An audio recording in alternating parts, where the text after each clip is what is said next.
तो बच्चों क्वेश्चन में अगर आपको देता है कॉस्ट प्लस देता है, तो कॉस्ट प्लस का मतलब क्या हो गया, कॉस्ट के अंदर जो भी वैल्यू प्लस दे रखी है यानी वो क्या है, प्रॉफिट है। तो क्वेश्चन जो आपको दे रखा है वो कॉस्ट प्लस क्या होगा, आपका इनवॉइस प्राइस। ठीक है, और इनवॉइस प्राइस के अंदर क्या होता है, आपका प्रॉफिट इंक्लूड होता है।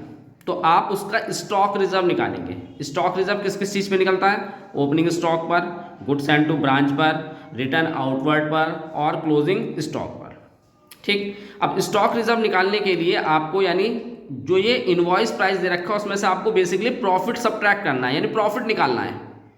तो उसको करेंगे कैसे, सपोज हमारे पास कोई परसेंटेज 10% दे रखी है, उसने दे रखा है कॉस्ट प्लस 10% है।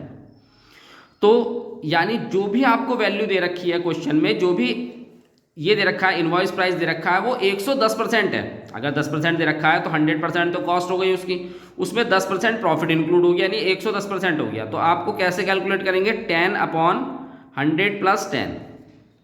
तो जो भी, वैसे 10% मतलब 10/100 होता है, लेकिन उसमें जो भी इनवॉइस जो प्रॉफिट दे रखा है वो यहाँ पे प्लस हो जाएगा। तो कितनी वैल्यू हो जाएगी, 10/110 यानी 1/11। तो अगर 10% दे रखा है तो आपको 1/11 से भी उसको सॉल्व कर सकते हैं। ठीक है, जब क्वेश्चन कराऊंगा तो समझ में आ जाएगा आपको। अगर 20% दे रखा है तो 20/120 वही 100 प्लस 20 हो जाएगा, तो ये 1/6 हो जाएगा। 25% दे रखा है तो 25/125 हो जाएगा, 1/5 हो जाएगा।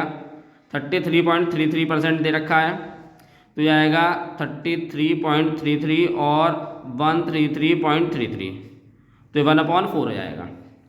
और 50% दे रखा है तो 50/150 हो जाएगा, यानी 1/3।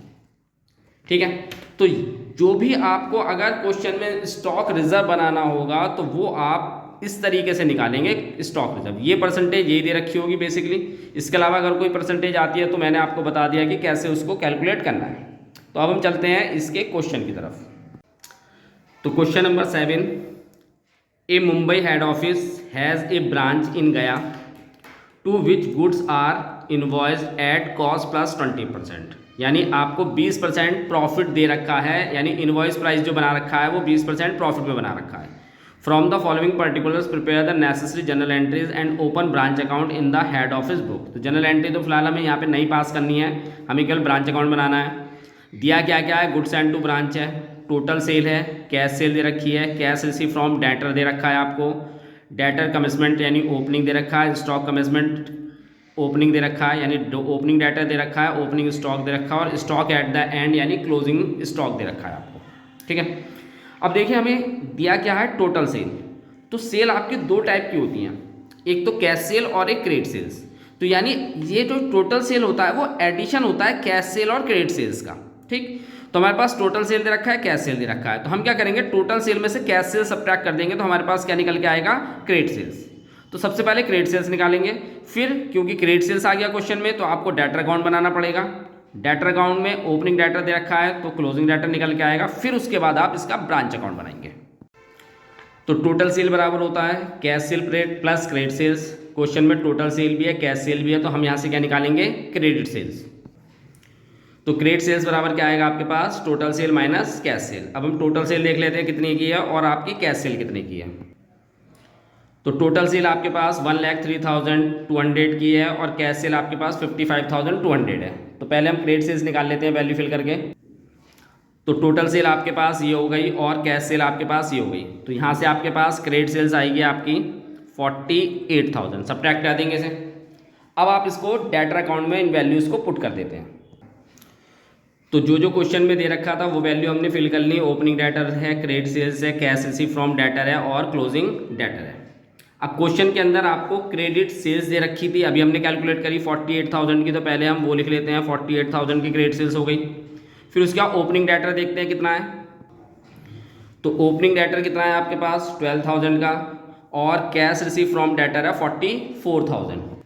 तो ओपनिंग डेटर 12,000 और कैश रिसीव फ्रॉम डेटर है आपके पास 44,000 का। बस अब क्या कर लेते हैं, टोटल आप करने के बाद उसके बाद आप क्लोजिंग डेटर यहाँ पे बैलेंस निकल जाएगा। तो आपका डेबिट साइड बड़ा होगा, 60,000 टोटल है ये, और जो ग्रेटर टोटल होता है वो बोथ साइड दिखते हैं। अभी 60,000 में से आप 44,000 सब्ट्रैक्ट कर देंगे तो आपके पास 16,000 का क्या बचेगा, क्लोजिंग डेटर बच जाएगा। तो ये आपका क्लोजिंग डेटर हो गया। अब हम इसका बनाएंगे ब्रांच अकाउंट। तो आपके पास डेटर अकाउंट और ओपनिंग स्टॉक 3840 है, लेकिन ये आपका इनवॉइस प्राइस पे है, तो यहाँ से आपको इसका स्टॉक रिजर्व अलग से निकालना पड़ेगा, वो हम बाद में निकालेंगे। तो फिलहाल ओपनिंग स्टॉक आपके पास 3840 का है और ओपनिंग डेटर कितना है 12,000।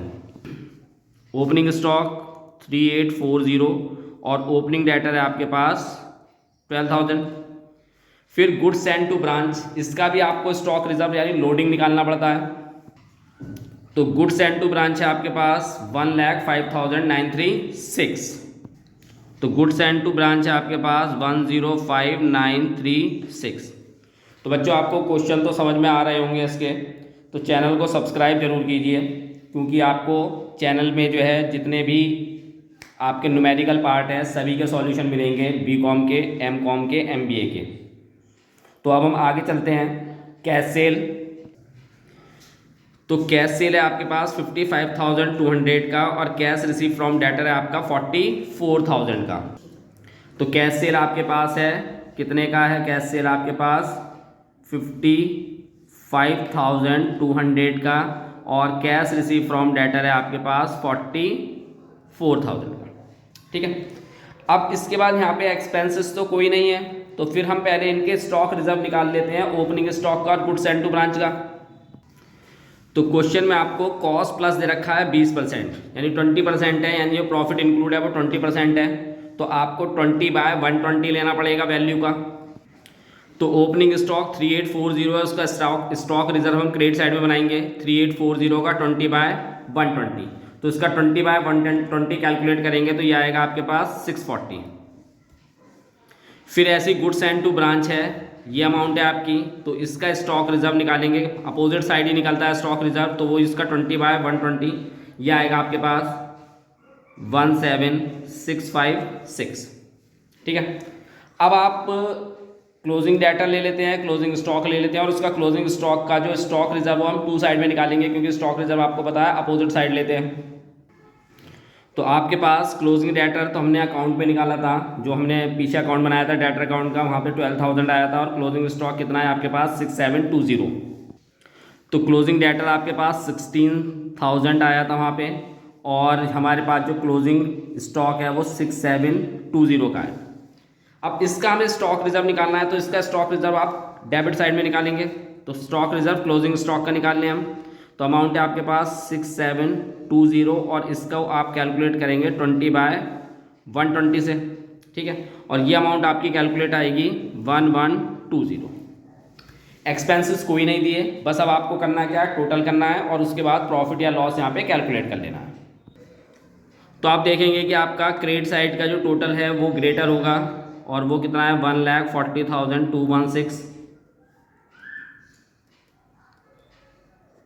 तो क्रेडिट साइड का टोटल आपका ग्रेटर है, तो आपके पास क्या निकल के आएगा, प्रॉफिट निकल के आएगा, जो कि डेबिट साइड में निकल के आएगा, और वो होगा 17,320। तो ये आपका बच्चों क्वेश्चन नंबर 7 कंप्लीट हो गया। अगले क्वेश्चन की तरफ चलते हैं हम।